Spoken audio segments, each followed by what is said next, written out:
La diète à bicyclette et Florian Safer présentent la métaphore de la petite plante. Bonjour. Bonjour Lila, installe-toi. Aujourd'hui, je voudrais te parler de mes plantes, car pour moi, tu es une petite plante. D'une en particulier. J'ai une amie qui m'a offert un jasmin. Ce jasmin, il a des besoins tout simples. Il a besoin de soleil et d'eau, que je prenne soin de lui. Je suis le seul responsable de mon petit jasmin. Parfois, il m'arrive de ne pas l'arroser suffisamment, de l'oublier, de ne pas assez m'en occuper. À ton avis, que se passe-t-il quand il n'est pas assez arrosé ? Il va commencer à faner, à manquer d'eau, à se refermer.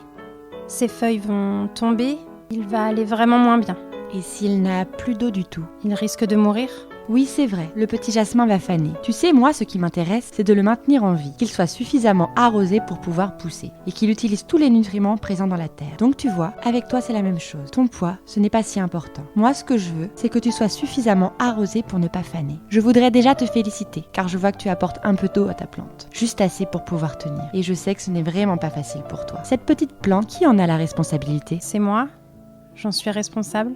Oui, c'est toi. Et moi, je suis là pour t'aider. Et ensemble, on va trouver un moyen de venir t'arroser suffisamment. Dans un premier temps, pour préparer la terre, on pourrait s'occuper des mauvaises herbes. Tu sais, celles qui envahissent ton pot et ne te laissent plus beaucoup de place pour vivre. On pourrait même les mettre au compost et les utiliser pour mieux pousser. Ça, on va le faire ensemble. Et il nous faudra peut-être un peu d'aide. Ensuite, je te propose que l'on avance goutte par goutte. Chaque petite goutte apportée aura un effet sur le feuillage. Je t'invite à être attentive et à observer. Si je redonne un peu plus d'eau à mon jasmin, que se passe-t-il ? Il se redresse, devient plus vert. Il a même de petits bourgeons qui apparaissent. À ton avis, si je donne trop d'eau à mon jasmin, que va-t-il lui arriver ? Il va se noyer.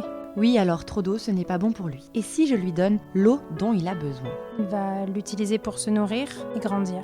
Et si on lui donne de l'eau et du soleil tous les jours ? Va-t-il continuer de grandir et prendre de plus en plus de place ? Non, c'est un jasmin. Il va juste grandir et faire de nouvelles feuilles. Mais non, il ne va pas devenir gigantesque. Ça, c'est super.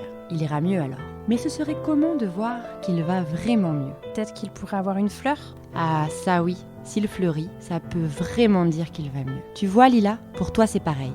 À force de mettre des petites gouttes, on peut imaginer que toi aussi tu vas refleurir et retrouver de la vitalité. Nous sommes tous responsables de notre petite plante. Et si parfois c'est trop difficile d'en prendre soin seul, il existe des jardiniers prêts à vous aider pour un jour peut-être refleurir.